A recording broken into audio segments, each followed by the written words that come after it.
So welcome to School 16. Again, we are a place where people learn the skills that are required specifically for non-technical roles in tech, but really everybody's career is very different and dynamic, and there's no one clear straight path. And more importantly, we think more and more people are going to have to be entrepreneurial about their careers. And so that's what we help people do, in part through conversations like this with experts in the field, people that are figuring it out for themselves. Because for me and Sergey personally, we always learned best from other people that have done it themselves. That's the easiest way to unpack a puzzle, if you will. And so we are committed to continuing these events, and we'll have them.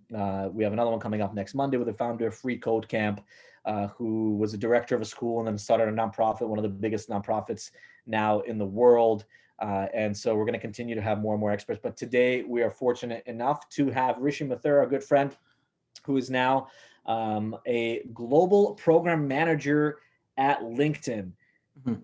I don't know exactly what that means. Rishi, I don't even know if you know exactly what that means, but we're going to figure that out a little bit today as we hear your story and why you think you were well positioned to land that opportunity at LinkedIn. How long have you been there now? I joined January 25th on Purple's birthday. I joined, and so it's been a little bit over a month. Awesome. Okay, so you've been there for exactly a month, so you're fresh, and so this is a great timing then for people to hear your story. So if you've never come to one of our events, the way that it works is it's essentially a Q&A format discussion where we're going to go through Rishi's story. We're going to give you guys a quick introduction. We promise we will stop in about 3 minutes here and move on to Rishi's story. And the rest of the hour is really going to be spent digging into how he navigated his career and how it was helpful for him to actually start off as a content creator, specifically a comedy content creator that ended up leading to other opportunities and eventually, obviously, this new role that he is at here at LinkedIn. If you have questions or something that you want to bring up or something that piques your curiosity throughout the conversation, we encourage you to use the chat function. So just drop your question in the chat. We're going to be taking a look at it. It's me, myself, and Kristen from our team is here as well to help facilitate. She's waving now into the camera. All of our names have the word School 16 next to it. So if you have any questions and you want to reach out to us directly, you can direct message us over the Zoom chat. But otherwise, we encourage you to drop your questions directly into the chat publicly so everybody else can see it, so we can address it as well. And then in the end, we're going to try to leave about 10 minutes for people to unmute themselves and ask questions if they want as well. This is a networking opportunity too, right? This is how we network these days, or until at least everybody's vaccinated.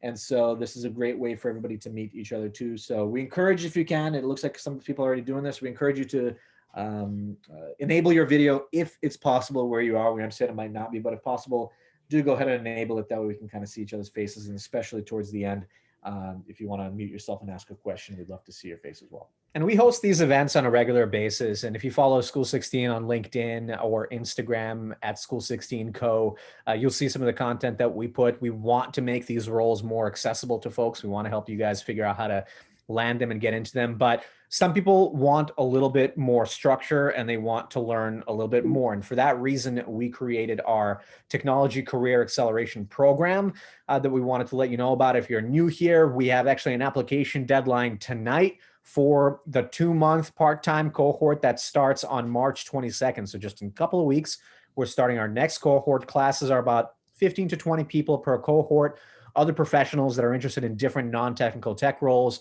These are just some of the examples of the instructors that have taught our courses in the past. Many of them are still teaching some of these classes. And we are all about teaching those non-technical skills across sales, marketing, product, and operation to help people figure out what roles they're best suited for, pick up skills along the way, and build relationships with employers over an accelerated 2-month period. We have a lot of scholarships available, again, because accessibility for these roles and pathways into tech is something that we care a lot about at School 16. So we encourage anybody that's interested in either a career change or a new job to apply, or if you're just looking to pick up some skills that you have outside of your current day-to-day job, that's school16.co/program. And we'd love to talk to you and see if it could be a fit for you. Last but not least, this session is recorded, and if you want access to the recording, all we ask is we're going to drop a survey link into the chat. If you can complete that survey and just give us your feedback, we read every single response and we try to adjust our events based on people's feedback as well. Just take a minute to fill out that survey after the event is done, and we'll send you the recording afterwards as well. Great. Awesome. So we're going to stop sharing the screen now and jump right into it. 6:10 on the dot. Look, our time management is getting better and better, Sergey. All right. Awesome. Rishi, Mathur, thank you so much for joining us. We're really glad to have you today. We're going to start this conversation off similar to how we actually start most of them, because I want to hear in your words, if you can give us like a elevator pitch, maybe a few minute overview of your career to date, where it started, because I know you started off in sales and tech, if I'm not mistaken, if my memory serves me. But if you can walk us through the last handful of years after college and how your career evolved, then we're going to dig into some specifics. You want to go right after college, or should I go like a little past that? I'm curious, right after college, what'd you do? Okay, right after college, I was supposed to do something with Merrill Lynch because I had an internship the year before. I did well, but I dropped that to work in an animation studio, making $100 a week. That was a great move. So that studio then shut down 6 months into me starting to work there. Then I went into working for door-to-door sales. Then from door-to-door sales, I went to EX to work for telesales. And then from there, I went to Eligible for marketing. And then from Eligible, I was an Uber driver. From Uber driver, I was at Elite IQ, where I was back to marketing. And now I'm at LinkedIn. Wow. I actually forgot about the Uber driver bit. That's awesome. Okay, so then let's rewind a little bit. You worked in an animation studio. I know that obviously, what did you study in college? Math econ. Math econ, all right. Yeah. So you clearly deviated from that entirely. What made you want to go into animation? And then I guess, what was the impetus to doing the door-to-door sales gig? Because most people, I mean, you're an outgoing guy, but I think most people would shy away from that. Yeah, no. So I did animation because I was very interested in entertainment at that time. So, and I blame Pruffle for all of this. My entire career is blamed on Pruffle. Pruffle's my brother. And the reason it is because sophomore year of college, I looked at this episode of Conan. It was Tonight Show with Conan O'Brien. That's when he was doing the Tonight Show. And I said, how hard do you think it would be to produce this type of show? He said, why don't you try it out? And since the moment he said that, I started trying it out. So I did it in college. I fell in love with it, then started doing more and more sketches. Wanted to join Funny or Die, wanted to join The Onion. None of them picked me up, but this one animation studio said, I applied to Everything Entertainment. They said, why don't you come work with us? A lot of the people were working for, a couple of people work for Pixar, few people work for DreamWorks, and the director directed Ice Age for the stuff that we were working on. And we were working with Sesame Street, helping build their first 3D model series. That's how I got into there, because I was just very interested. That was supposed to then land me to go to Disney or DreamWorks, but I had to be there for at least a year to understand what I was doing and move from a production assistant into a production manager, which I was supposed to be doing. But they out of 4 to 6 months out of into business, they went out. So it was like they were around for 3 years, but then 6 months of me working there, they literally shut down. So from that moment, I didn't know what to do. And so I started applying to a lot of these jobs. And there was this shady door-to-door sales job that basically said, yeah, we'll pay you some money. We don't, whatever. And I'm like, oh, money. And then I'm like, all right, cool. And I'm like, I could be good in sales. And they were really like shitty people. Even in the interview, like you could tell they were shitty because my second round of the interview was me shadowing somebody doing 8 hours of door-to-door sales. And it was miserable. But the reason I took the job because I had nothing else going on and I had no help. I had nothing. I didn't know what to do. So I took that job for that reason and to also understand how to, and also I thought I'd be really good at sales. Yeah. And sales is a bitch. Yeah. Sales is tough, but it's a good way to learn. But let me ask you this, because you had this dream of being in entertainment and you pursued that dream for some time. There was a roadblock that you had nothing, like it was completely not up to you, that company shut down and you had to go get something else. And then you mentioned at another point in your career, like in the last decade or so, you had to drive an Uber for a little while. I think a lot of people, when they look at that, or when they're faced with that situation, they might be kind of worried, like, well, should I take that crappy job? Like, is that a risk? Is that going to ruin my resume? When you look in hindsight, taking that cold calling door-to-door sales job or having to Uber for a little while, do you think that you would do it all over again? Do you think you would do something differently? How did it impact your trajectory? No. Every moment of that helped me get better. So doing the door-to-door sales job was tough because it was a lot of rejection. It was a lot of rejection, and a few death threats, but mostly rejection, right? Like it's like that person who's like, knock on my door again and I'll kill you. Happened 5 times. This is five times in one day. I did this 5 times in one day. And it was just, it gets to you. But at that point, once you're able to understand how to handle that type of rejection, it also helped me in comedy a little bit dealing with that better. And more importantly, it helped me understand how I can better speak to people, how I can better approach people, how I could think about sales a little bit better. Now, it didn't teach me that much about approach of sales because it taught me how to stick to a script, but it did teach me about rejection quite a bit and also taught me about perseverance a little bit more because in a given day, I was supposed to be fired like every week because you're supposed to hit a quota. And at the end of every week, I would hit that quota just by sheer will of just being persistent. So it taught me as long as I keep with it, I'll do it. The Uber, I love that moment. It gave me good stories. It gave me a time to understand and reflect on what I'm good at, what I could do. I was very personable. People gave me 5 stars. My driving sucked and I still got 5 stars. Why? Because I think it was a connection that was developing with people. And the people who didn't want to talk, I was able to provide them an experience. Like I had innovative ideas in Uber, which was an in-house DJ. And the reason we came up with the in-house DJ is because I was driving my friend and I forgot I had the Uber app on. And then the Uber popped up and I'm like, all right, I got to take a ride because I need money before we go to this Buffalo Wild Wings. So I took it. And anyone that came in the car, I was thinking, what do I say? Because my friend's in the car. This is like super unprofessional. So I just made up, I'm like, you're the DJ. Just tell people you're in-house DJ, Uber's new thing. And he became the in-house DJ to a point where some people loved it so much that they reviewed about it. And then Uber called me saying, what's up with this in-house DJ? That's awesome. And I'm like, this is what it is. They never pursued it, but it allowed me to understand how to make people's experiences better. So I love that aspect because it all helps me in marketing, right? Because marketing's whole aspect is how do I connect with people? How do I get people's attention? And how do I create an experience with a video or the image or whatever I'm sending, the message I'm sending out to them? How do I emotionally connect with them? And so all those moments help me develop to that point. Interesting. And we'll definitely get into content marketing in a little bit here. But obviously, you were a content creator that whole time. I remember you have a podcast now. You had a podcast at the time. You had Kenan Thompson from SNL on the podcast. I feel like you've always been good at, or I guess you had less fear about approaching people and putting yourself in these positions that others, I don't know, would find either terrifying or just really hate the potential of rejection. Would you say that, as you kind of left that door-to-door gig, I know next you landed at Yext.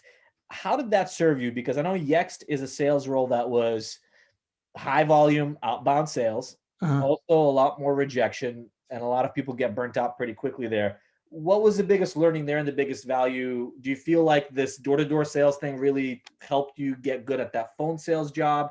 Talk about that experience a little bit. Did they give you good training at Yext? Yext was great training for what it was worth. It was great training. I think the door-to-door sales job did help me because door-to-door sales was constant rejection. So when I was facing the rejection, it didn't kill me. What fazed me was the people I could have sold to. Why didn't I sell to them? And then it became a question about, well, Yext was also a place that made me realize, like, if I'm selling to the Midwest, I got to change my name. So I was not Rishi there. I was Ricky at Yext. I changed my name. And that was like also the racist part of sales at that moment where no one really understood it, but I have to change my name. Even my friend Creason, who was, he's a salesperson. I think you guys met him. He was a salesperson for a company in Florida and he was no longer Creason. He was David. So people with struggling names like Rishi, Creason, Profil, we changed our names for the thing. So I think door-to-door sales was better because I didn't have to change my name. But when it got to telephone sales, it was about how fast I spoke. It was about the clarity. It was about the questions asked. Yext's training was really great for what it was worth in the sense of like persistency and why the script works and the breakdown of the scripts and understanding it and how to focus on certain pain points that these people have because it's always one pain point. So I think the rejection and all the stuff I got from door-to-door sales helped me understand and keep me persistent and not really phase my enthusiasm for trying to sell to the next person or even deplete me of my energy when I kept getting rejected because I've been through that. And I also was going through that at the time because at that moment of Yext is when I first started doing comedy and it helped. All these things helped because I was constantly being rejected for literally the entirety of that time. I was doing poorly because it was my first 3 months. It was really terrible. And Yext, I wasn't able to make a sale until 2 months in. So with all that rejection, I was just unfazed by it at some point. Yeah. Interesting. Yeah. And I want to reiterate that because there's something important here in your story, in that early career story that I think is important for people to understand. Even though it might feel scary to take a role that might not be an ideal role or doesn't pay as well, or it's not a brand name that looks great on your resume. For you, it acted as a stepping stone. It gave you that comfort with rejection, but it also gave you that, ability to say in an interview, hey, I know how to smile and die. Like, I know how to just pound the pavement. And then you got a better brand, a better company that actually trained you and taught you how to do sales for real, because it's a mature sales company that was well funded, et cetera. And that led to better and better things. I'm curious though, do you have any tips for anybody here listening in on how you, for lack of a better word, spun, but basically how you translated that experience at the not so great company, or that maybe gap in your resume where you did Uber driving for a while, to go in your favor? Did you have to do that? Did people ask about it in the interviews and subsequent roles? Yeah, all the time. How did you address that? I always, it's a spin, right? Everything has a perspective, however you look at it, it is what it is, right? For that moment. So when people ask me about that gap and why I did Uber driving, I told them the Uber driving was to keep me afloat for what the real project was on the side. And my resume has my projects, which was, I was trying to do comedy full time, but I went on 3 tours during that time. Each of those tours were, I profited, not a lot, but I still made money. I still packed out shows. I was able to showcase that when I took the time off, I really honed in on my craft of marketing, and I produced content marketing. I was on stage. I tried to figure out how to brand myself. And I showcased that once I left Eligible, I took the skills and tools I used from Eligible and Yext to try to figure out how I can pursue a life in comedy, how to brand myself, how to pack shows, how to pack rooms, how to do all that stuff. So when people ask me about those moments in a marketing job, I'm able to explain to them, yeah, well, I'm able to create content on Instagram and generate buzz so I can get 14, 15 people to my event. I'm able to then understand how I can create a landing page that's effective, how I can create copy that when I find people, how I can get their email information down so I can send them information about the future. I did all those things. I did mail merge, email marketing campaigns, social media marketing campaigns. I was constantly talking to vendors and stuff like that to sponsor shows, I was talking to venues to get shows going. You could spin anything to make it sound great. And then what I got out of it, which was for 3 tours, we probably made about $30K split between 3 people, flights and all that stuff. I mean, it wasn't much at the end of it because we were splitting all the costs and everything. There was food, everything that added up. And it was also a bunch of cities that collided into it, but I did well enough that I got by for the year. Well, I think actually it's, from what I'm hearing, it's more than spinning. It's also the fact that you weren't just driving an Uber to stay afloat. You were using that to fund the other work that you're doing. And it sounds like you were pretty clear about that other work that you were doing and the results you were able to get from it. And I think a lot of people, the reason why I mentioned is I think a lot of people feel like, oh, if I did something for a few months, it doesn't count. Or, well, if I volunteered or it only took up a few hours of my week each week, then it's not really direct experience that I can reference on my resume. And that's not true. It sounds like you spent a lot more time than just a few hours a week on your side project or your passion project. But that is the thread, I think, that really made sense to these people when you communicated to them, right? The work that you were doing and the results you were getting as well. Right. I mean, I think I've started noticing is that no one gives a shit as to where your background is. They only care about what you're doing constantly. Are you doing something? And then what are the results? Are you constantly learning? And that's what I was constantly showcasing in every interview, which was every step of the way, I'm constantly learning something to help better me to a point where I can start progressing forward. Okay. Well, let's talk about the tactics a little bit though, behind how you were able to get some of these opportunities. And I want to focus on Lead IQ for a minute here, because I feel like, correct me if I'm wrong, but I feel like that's really where you honed your content marketing skills in a professional setting in a B2B organization. How did that opportunity come about at Lead IQ, and what was your very first role there? So Lead IQ was Lead IQ changed my entirety of my life. It helped. Without Lead IQ, I wouldn't be at LinkedIn. So I want to say that for first and foremost. The way I got Lead IQ was I was applying to a bunch of marketing roles and interviewing, but Lead IQ didn't have any marketing stuff. And I'm just trying to get a job until I could figure out something I really want to do. So I applied to the SDR position there because it paid well from base salary wise. And it would also been remote because I was there in New Hampshire, San Francisco, and I was in Jersey. So those are 2 pluses. So I applied to that and they asked me to do, sales development rep for people that don't know. I asked me to do a pitch them something. So I pitched them a puppy party. So there's two dogs in the background that I just saw. I looked up, I'm like, and I forgot what the pitch was, but I'm like, come to my puppy party. It'll be amazing. And I just like went in on a puppy party. The guy who ran the marketing team over there is named Ryan O'Hara. I didn't know this, but Lead IQ was trying to be a gesture brand. So he saw that, loved that video, and then started looking into my background. He then looked into my comedy. He heard the jokes I was putting on YouTube. He loved those. He went to the website that I just created at the time, and he goes, "This is very interesting." He saw that I wrote blogs for another company. He loved that aspect. He loved the fact that I just want to do comedy. And then he literally sent me a text and saying, "Hey, I know you interviewed for the SDR position. Unfortunately, you didn't get the job for SDRs because I'm literally going to create a job for you here in marketing. Are you interested?" And so the position I got in marketing was created for me. Literally, it was not even on the website. They were not hiring for marketing, but he pushed me. He pushed the CEO so much that they need somebody in marketing, and it was for me. And even the job description was written so it was tailored to me. So anyone else that applied wouldn't stack up. Because in the job description, it said you should be a comedian for at least 5 years. I hit that point, right? Like everything was tailored for me. And so that's how I got brought in, because he just loved those aspects. And then when I was in there, he taught me really everything about content marketing and sales. And that's where I really learned about sales, content marketing, everything. Wow. Now, how did he even see your resume? Because he wasn't hiring, right, for the SDR role. How did it come across his desk? He was basically, Lead IQ wouldn't exist without Ryan. Ryan is the reason Lead IQ survived.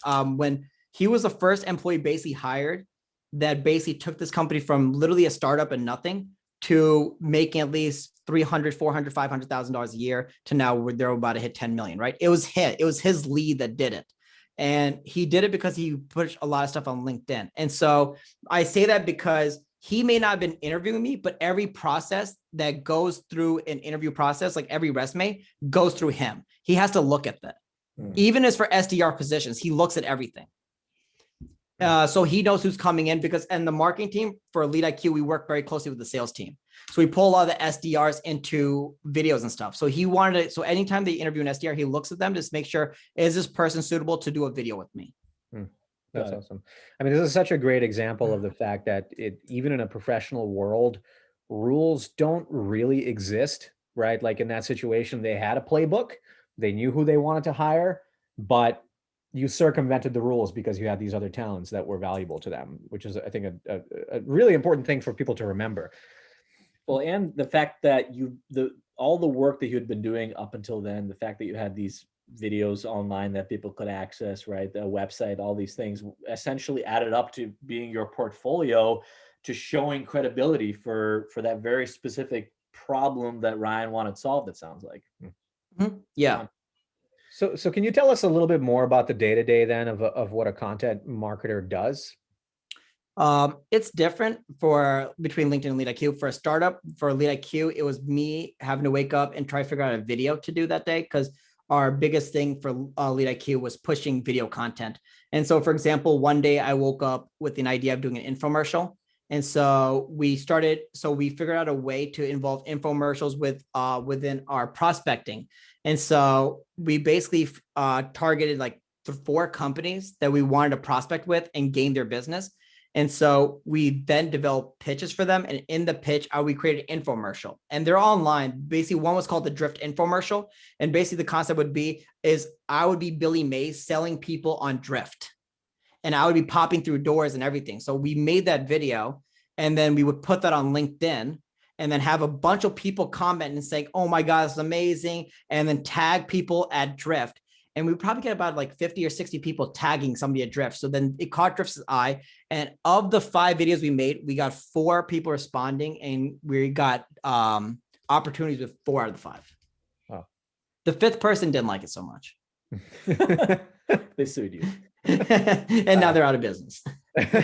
Got it. So then you would say for Lead IQ specifically, it sounds like the content marketing mix was video first and LinkedIn as the primary platform, right? But it extends more from there. So every day was a different moment because I was focusing on one thing. So one day would be video, the next day would be figuring out what the next webinar is, and the next day would be the blog, then the next day would be None of it would be social media that's outside of LinkedIn. All that stuff was done through another agency, but it would be trying to figure out new creative ways we could figure out how to prospect and teach people about prospecting. New creative ways we could figure out how to, yeah, that's basically it, how to prospect and how to manage. And to clarify for folks, that is LeadIQ's product, right? It's a prospecting tool for salespeople. Yeah, so they're a platform that provides companies with contact information.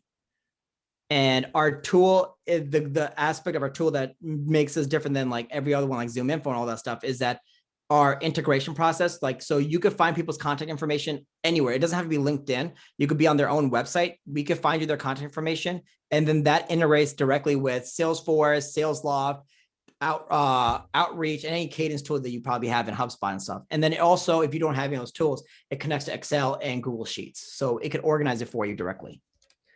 So it sounds like you had a lot of flexibility in what you decided to do in terms of like the projects you wanted to do, like that infomercial idea.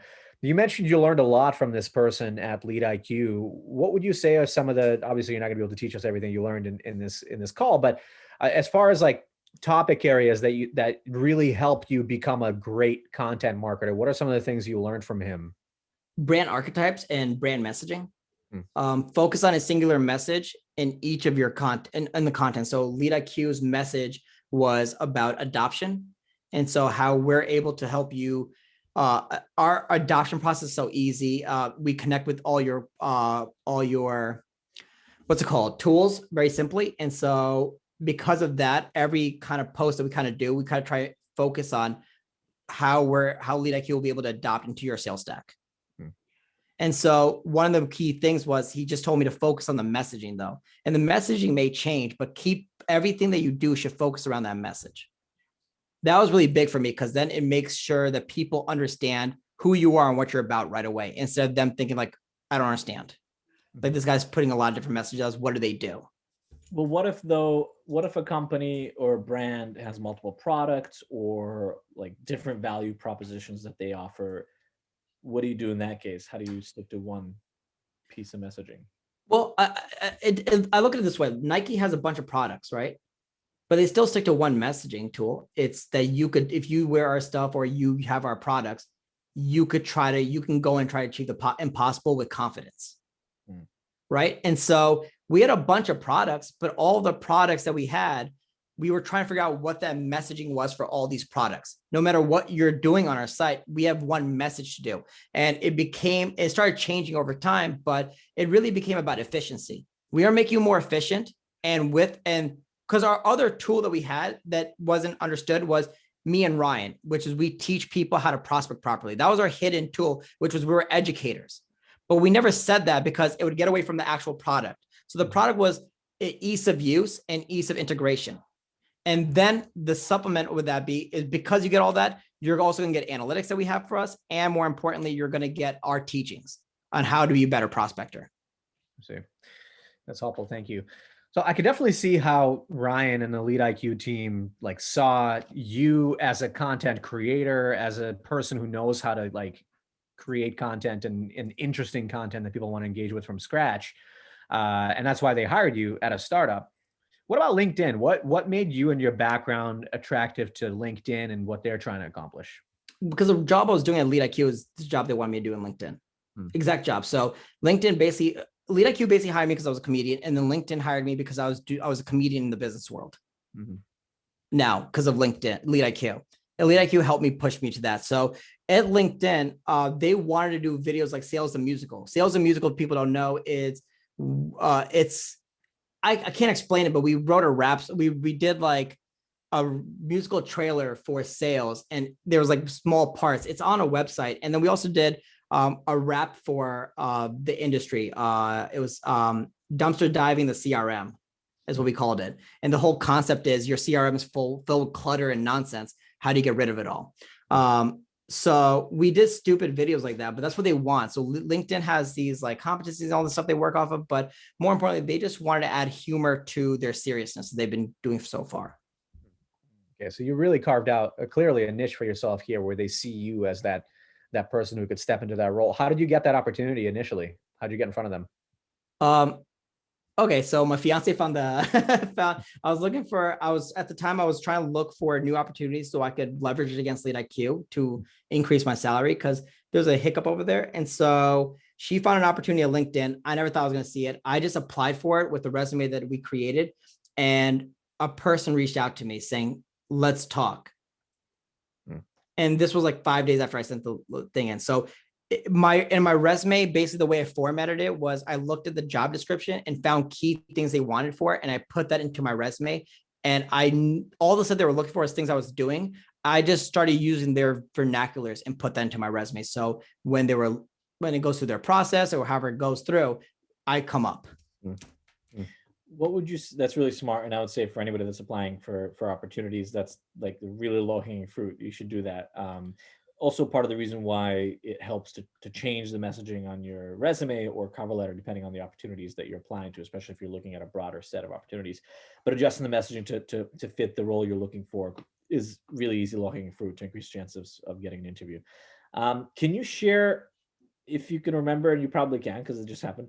Can you share, I guess, because LinkedIn, massive organization. Do you know how many employees? It's, I don't know, tens of thousands. It's a continent. I don't know. It's its own thing. It's so many. I'm sure it's like over 10,000.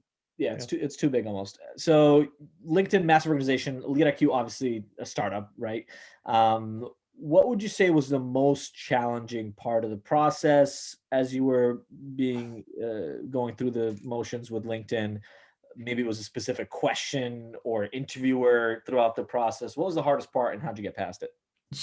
The thing with LinkedIn wasn't a hard interviewing process. The first part was the most challenging was a recruiter because I was talking to them and I was talking to her and I didn't know what they really want. I was very nervous because I was like, this is LinkedIn. They're not going to hire some schmuck from Lead IQ. And basically I went in with the notion thinking that I'm going to start trying to figure out what they want and do this. But then I started thinking, I got far enough just being who I am. And if I learned anything at Lead IQ, it's that being honest, being personable, and just being you should be good enough because at some point you're going to have to be you. And if you're faking it on the interview, they're going to find that out later. And so if you're just going to be your honest self and just telling them exactly what you're working on and how you thought about these processes, it should be fine. So I kind of harped in on a couple of the ideologies that we had at Lead IQ initially in the interviewing process for the first one, which was a media friend theory. And media friend theory, if people don't know what that is basically what Johnny Carson had. It's that you're on the air so much that people see you all the time, that they feel like they get to know you. It's kind of like how we feel with Dave Chappelle. We feel like we know him and that we see him, we could be good friends with him. And so that's what media friend theory is the concept of constantly being in front of people's faces. So I pitched that idea as to what I learned from Lead IQ, and that's kind of the theory that we should go in with. And they're also looking to recreate their learning strategies. So the title I was initially applying for, which is still the same title, is Learning Sales Enablement Manager, meaning that they have a learning platform that they want to make funny, they want to get more engaging. So I said, okay, cool. What if we created it to like a YouTube, Netflix, HubSpot, something I was doing at Lead IQ?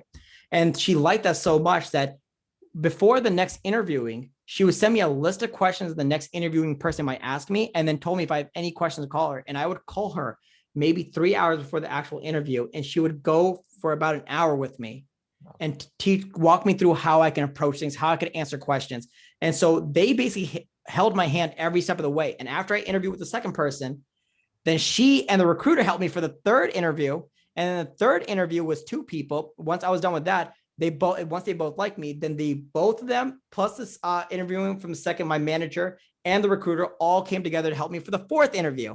So LinkedIn believes in if they start liking you, that they will come together to support you and help push you forward by helping you every step of the way, how to think, how to answer questions, who this person is, what their personality is like, and how you should be. So for example, my last interviewing which was like the head boss, everyone told me to just be quick with your answers and get right to the point. And so we practiced on the phone. I practiced with my fiance. We practiced all over. So it was a very simple process. I think Lead IQ's interview process was much harder. Simple, but you actually you leverage the resources and you actually even practicing with your fiance at home. A lot of people don't do that, and that's really important. And I remember even when you were trying to get better at stand-up and kind of spinning your wheels a little bit, it's when you actually started to write more and practice your sets more is when people actually started resonating, and you started growing your audiences as well because your comedy actually became better. So you actually implemented what you learned there in the process of getting a job as well, it sounds like. Yeah, no, for sure. And I mean, also the other thing too, I want to make sure people notice here is that you actually educated them during the process. So you coming in and telling them, giving them your ideas, made them feel like you're the expert that is going to help them solve their particular problem. So you don't want to miss out on that opportunity if you're interviewing for a role, actually making people feel like, again, like you're the expert and they should hire you because you maybe know more than them. You don't know more than them about their business, but you know more than them about this function and what you would do is, I think, a great asset and probably a big reason why they got behind pushing you through the role. I think I like that concept because I think another aspect to that was also that most of the people I believe that are applying for the job, and it's only speculation. They were looking for the job for what it was. I looked for the job for what I believed it should be. And what I mean by that was when I looked at that role, it says how to make people engage with learning aspects. I only took it from this aspect of how I would learn, and I would learn through these traits. So we came up with this something called Avenue for Learning, where I talked about how like all my content needs to be emotionally connecting. And how do you get emotionally connecting? You have to showcase your own emotions. So I would say that if I got the job, that I would create all the stuff that you're doing the opposite way, in the sense that I wouldn't create it professionally. I would create it in a way that's YouTube's formatted.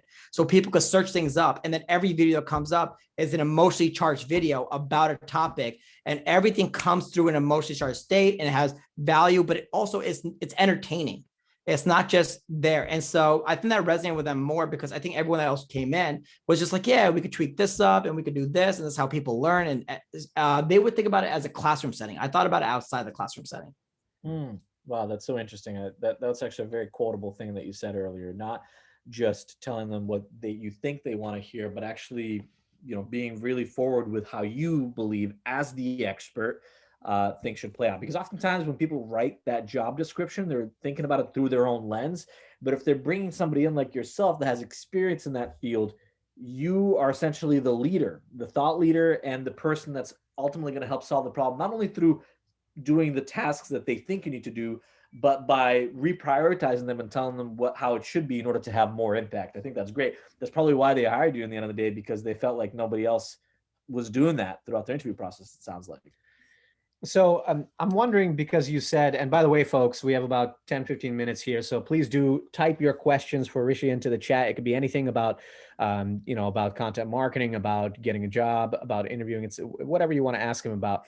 But I'm curious because you mentioned that the role at LinkedIn was quite different than the content marketing role at Lead IQ. Can you walk us a little bit through how the day-to-day is different at LinkedIn? Yeah, I can do overview. LinkedIn, it's different because at Lead IQ, I was waking up at 9 because my first call was always going to be with my boss at 9:30, and then 9:30 to from 9:30 to 5 p.m. to even sometimes 6 p.m. I don't know what meetings I was going to be in. I don't know where I was going to be, but I know I was going to be in majority of my day. I was going to be in meetings. I was going to get maybe 20% of my day to do work, and I had to figure out a video and stuff to do. Whereas Lead at LinkedIn, I create my own schedule. And so I have the leverage opportunity to do stuff. So that's where one of the biggest differences. The other difference is with LinkedIn, it's a lot more slower moving. It's more focused. So I can hone in on my skills and develop myself faster. Their onboarding process is 6 weeks. It's a lot longer than Lead IQ's, which was 2 days. And so at Lead IQ, I had to be a lot faster. I had to work a lot harder. I had to produce more content, produce more stuff within a given week. Whereas LinkedIn, we're easing our way through it. So I'm able to produce higher level quality content at a slower pace than okay content at a faster pace. Makes sense. And obviously you have I'm sure you have a bigger team to support you in that, where you're not just creating everything yourself. Well, actually, one question I want to go back to really quickly. I'm just curious for myself. When you were going through the interview process and you had these interviewers that are offering their help and saying, hey, use us, to prepare for the next interview, was any part of you thinking like, well, they're just saying that to be nice, and maybe I should just figure it out on my own? Like, how did you have confidence in leveraging that resource and knowing that that's going to be helpful for you? Or did repeat the question again? Did you ever, when throughout the interview process at LinkedIn, they told you, hey, let us know if we can help you prepare for the next interview, how did you know to basically actually to leverage it. to leverage it and Okay. not just kind of let it slide, thinking that, oh, they're just saying that to be nice. There was a guy named Chris Voss. He's like this like terrorist, like he was like this guy who talks to terrorists and like he works for the cops. So he had like a speech, and I remember I reached out to him to try to get him on one of our B2B Tonights. B2B Tonight was a talk show that we did at Lead IQ.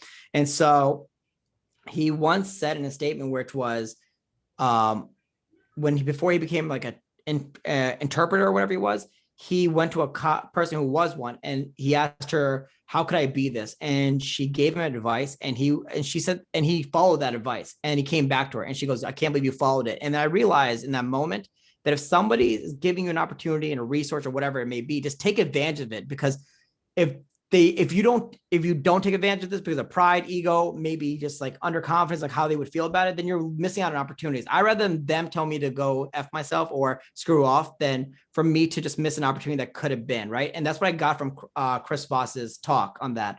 And so when I was going through the process, I wanted to show them that I was very serious about this. And so a lot of times I would reach out. I wouldn't say, hey, I need help with this. I would reach out with a very specific question. I think the first question I asked them was, hey, listen, I know you guys are building this database, but what tools are you actually using? Because in the description, you have a bunch of tools, but I don't believe I'll be utilizing all these tools initially. What are the main priority of the tools that you guys are focusing on right now? Which ones do you like? Which ones do you not like? And she came back to me with an actual honest answer.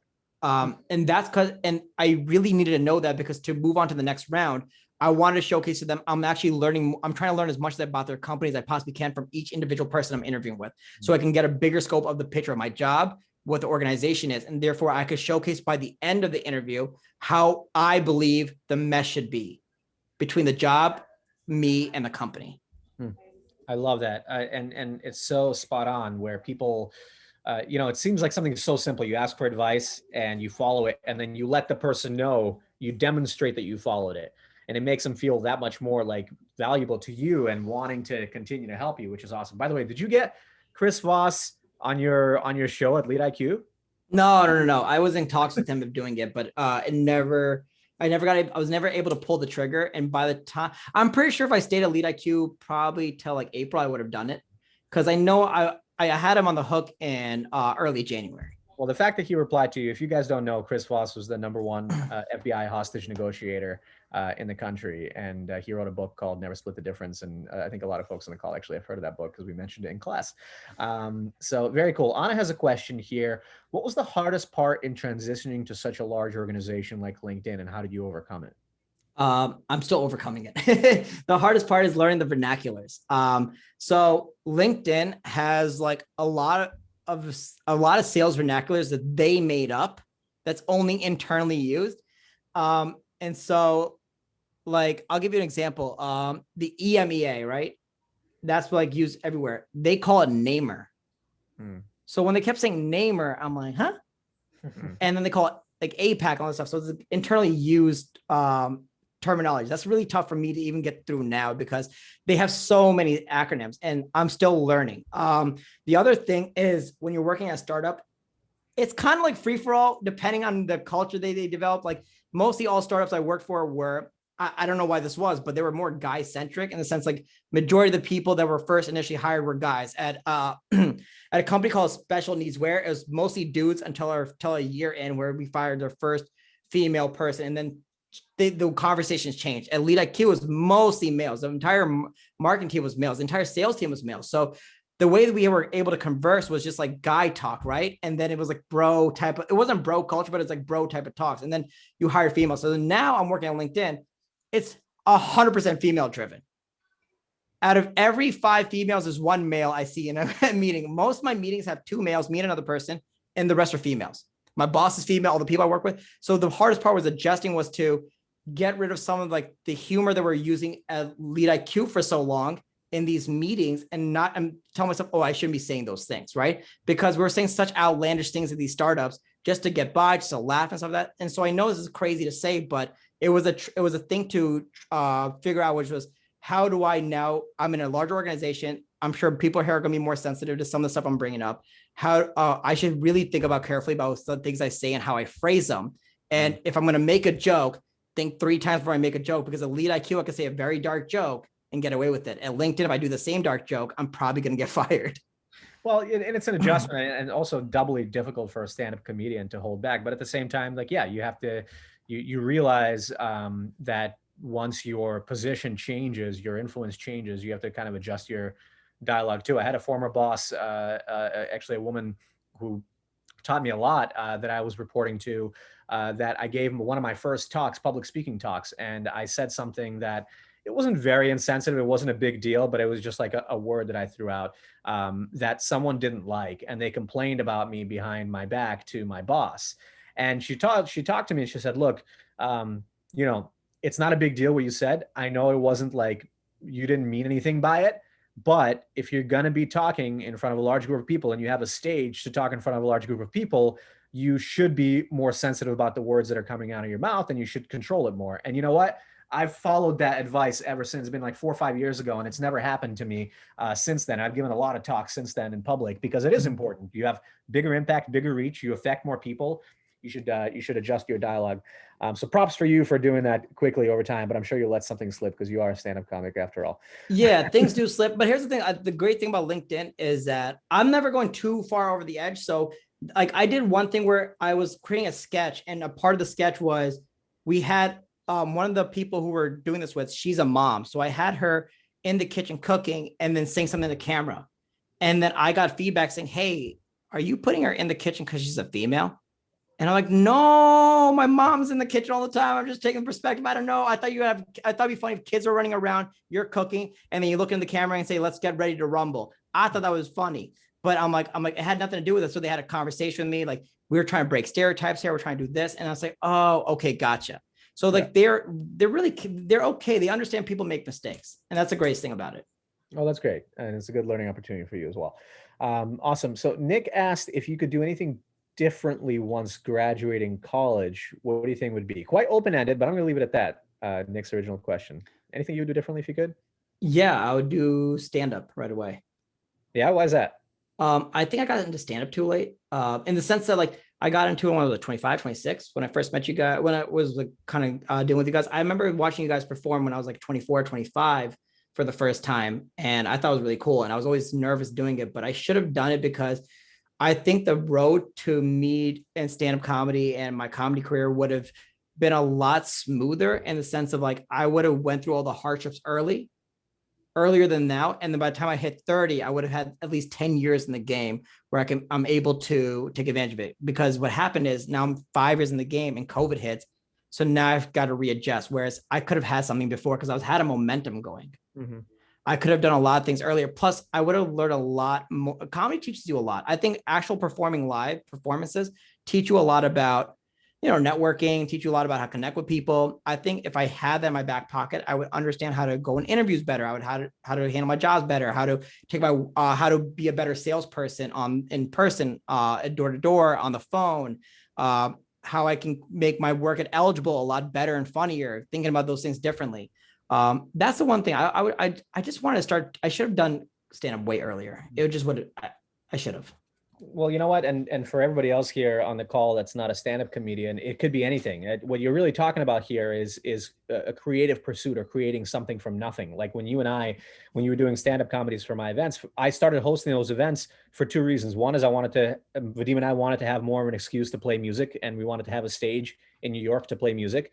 And the other was I wanted to be seen as an event organizer. And you know what? Organizing events for 2 years taught me a lot about organizing events, but also established a network in New York. So you're absolutely right. Any creative pursuit is worth starting as early as possible. So then let me ask you this. You have this role in tech now. You got to this amazing company that a lot of people would kill to work for, and doing a job that is like kind of designed for you and is fun for you. Do you feel like you crave going back to stand up? How do you reconcile this like day-to-day job that pays the bill, that's also a fantastic job, with your creative dreams? Right now they're intertwined right now, right? Because my job is to look at the funny of things, such as, like, for example, I'm not going on stage as much. I'm not doing Zoom as much. So I have to channel all my creativity and comedy within LinkedIn. Like, one of the ideas I'm working on right now is that I am taking a meeting that we were just in, and I'm cutting it down into a soap opera trailer. like an Indian soap opera. So I have Indian musics in the back. I have really weird dramatic moments. And I'm just trying to, and I'm highlighting all the important details. And anytime somebody says something, there's like these dramatic moments that happen. And so I'm trying to figure out how to make everything to be funny and try to use and create an emotion with everything I work off of. So I can figure out how to deliver an emotion through a video that I'm not in or that I'm just editing, right? And so if I could deliver that emotion, then that could also leak onto the stage, that could leak onto everywhere, because my job is to deliver an emotion. That emotion is laughter. I love that. And it's not even, you don't have to reconcile it because it is part of the whole package. It's part of the day-to-day. It's part of what you feel like you're uniquely talented in, and it will create other opportunities for you in the future. You just can't really predict what those are going to be. But now you have this amazing platform and stage, so to speak, through LinkedIn, which reaches millions and millions of people every single day. That's amazing. Yeah. And then there's an idea that I'm able to do once the things open up, which is I can have LinkedIn create a comedy show at the building, because I've told them that if we could figure out how to make people laugh on stage with the content we're doing, I think that if we can go back and just test out our material in front of a live audience that are reps in front of us, that we can go back, and that way I could bring in real comedians, and I could figure out how to make sales and LinkedIn funny on stage. And that way I can work on the videos. And then once things open up, I can go back to doing stand-up the way I was doing it. I love that. Well, we can't wait, obviously, to go back and see your next show, and hopefully a bunch of the fresh material now that you've gotten to write down since the pandemic started. With the last 4 minutes here, we do want to give folks the opportunity, if you'd like, no pressure, but if you'd like to unmute yourself and ask a question of Rishi directly. So we'll quiet down here for like 5 or 10 seconds and see if anybody wants to unmute themselves or enable their video and ask a question live.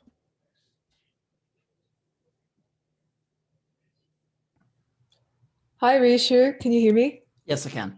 Awesome.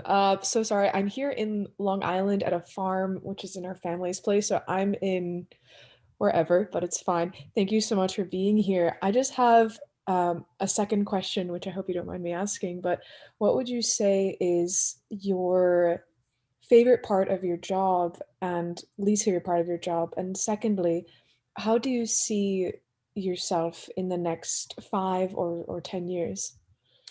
Wow, this is very it's hard to say what my least favorite part is, because I just joined. So it's a honeymoon phase I have with this job right now. Right. I think my favorite part is the benefits. But if we're talking about the role itself, I'm allowed to have freedom to do what I want, in the sense that Wow. I'm attached to certain projects, and however I see fit in that project, that's the route I could take. So for example, there's a summit happening soon.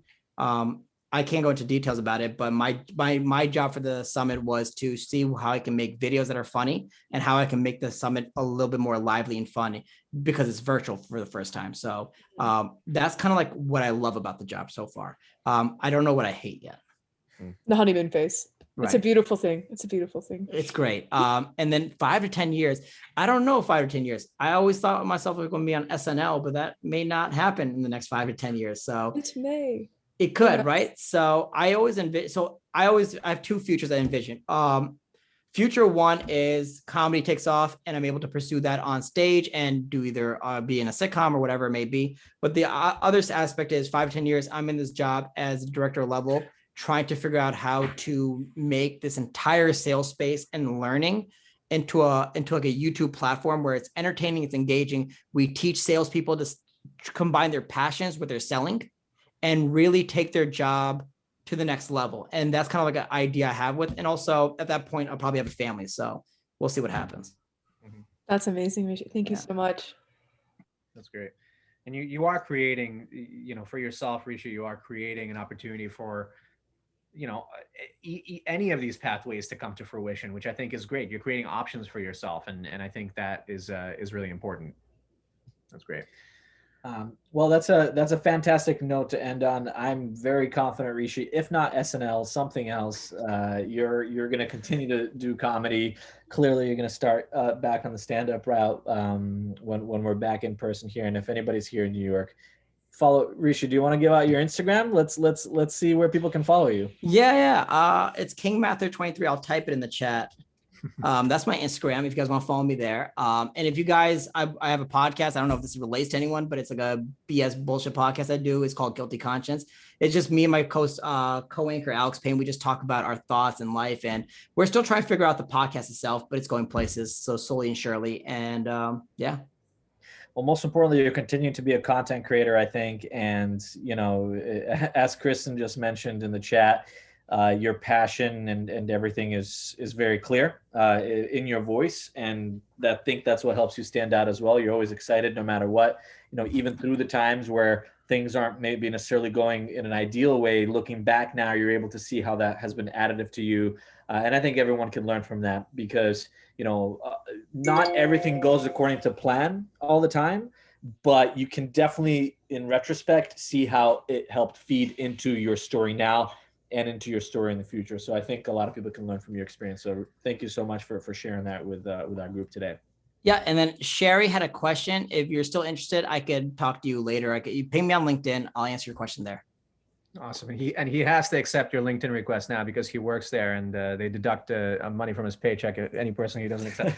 No, but thank you, Rishi, so much. Great story. Thank you so much for sharing. Kristen dropped a bunch of helpful links here. Again, much appreciated. If you can fill out the 1-minute survey, 30 seconds, really. It's super fast. We'd love to hear what went well, what you want to see more of here. She also dropped our program link if you want to apply, and some other info here, Rishi's Instagram handle if you want some laughs and follow his trajectory in his career.